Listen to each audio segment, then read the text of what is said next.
le fonctionnement du joug divin, c'est extraordinaire parce que les gens, ils pensent que quand on prend le joug divin, alors en fait,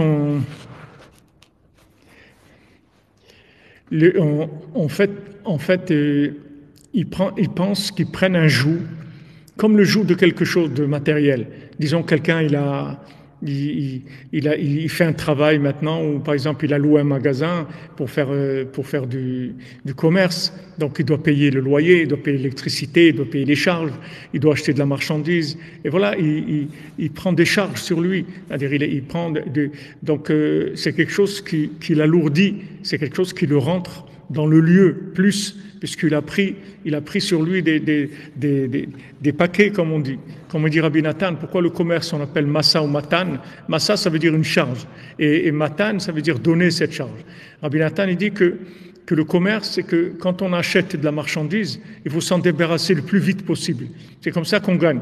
Plus vite tu vas la vendre, plus tu vas gagner. Même si tu ne gagnes pas beaucoup, mais il vaut mieux ne pas garder de la marchandise. Il faut toujours, dès que ça devient un poids, il faut le vendre.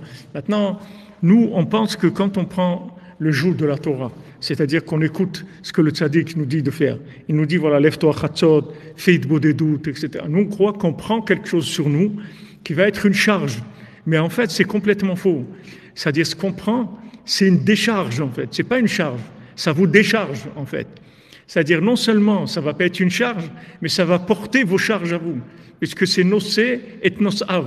C'est-à-dire, il porte celui qui les porte. C'est-à-dire que maintenant, quand vous prenez le joug de la Torah, le joug des conseils, des 613 conseils de la Torah, des 613 mitzvot, et principalement qu'on prend les conseils de Rabbeinu, que Rabbeinu donne des conseils, il faut savoir que ce joug qu'on prend, au début, c'est difficile, parce qu'on ne sait pas ce que ça veut dire un joug libérateur.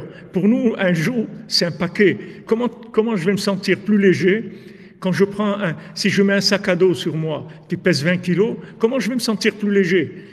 Dans notre logique à nous, ça ne marche pas comme ça. Nous, si on prend un paquet, voilà, on s'est rajouté maintenant, comme des gens ils disent, qu'est-ce que je peux prendre sur moi maintenant pour que ça aille mieux? Je prends sur moi ça, je prends sur moi de la tsiniou, je prends sur moi de ne pas faire de la shonara, je prends sur moi. Et les gens, il y a cette expression de prendre sur soi.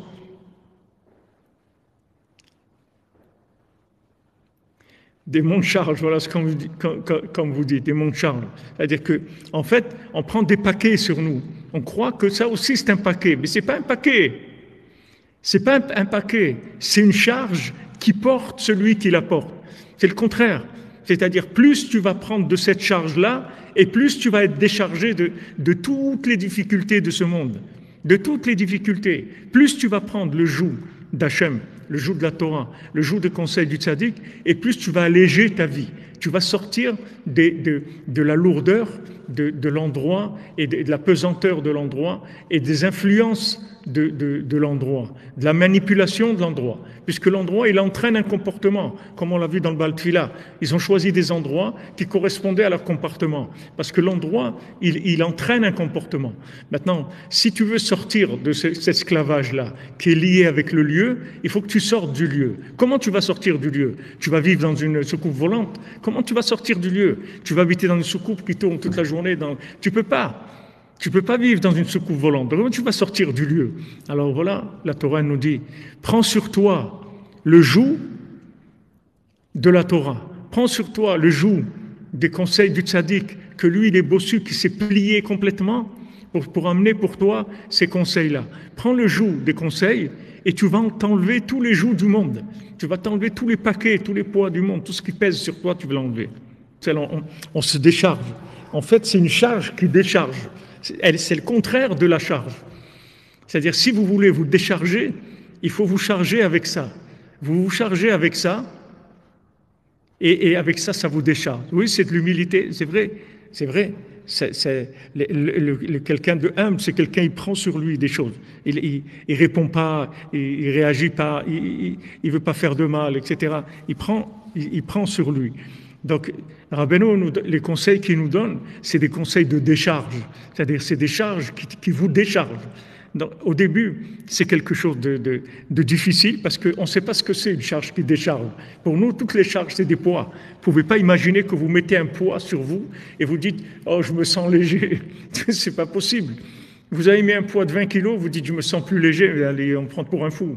Alors, au commencement, c'est très difficile. Mais après, une fois que vous avez commencé à vivre la chose, à vous habituer, vous allez voir que vous ne pouvez plus vivre sans ça. Parce que sinon, votre journée, elle ne peut pas. Vous n'arrivez pas, sans khatsot, sans itbodedut, vous n'arrivez pas à vivre. C'est trop lourd. La journée, elle est trop lourde. Et vous habituez à vivre porté, en fait. Vous êtes porté. De plus en plus, vous êtes porté. Et chaque jour qui avance, on vous porte plus. Comme il a dit Jean-Luc Rabbeinu, il dit appuyez-vous sur moi. Appuyez-vous sur moi. Maintenant, que ça veut dire s'appuyer sur lui? Ça veut dire faites ce que je vous dis de faire et je vous porte. Je vous porte.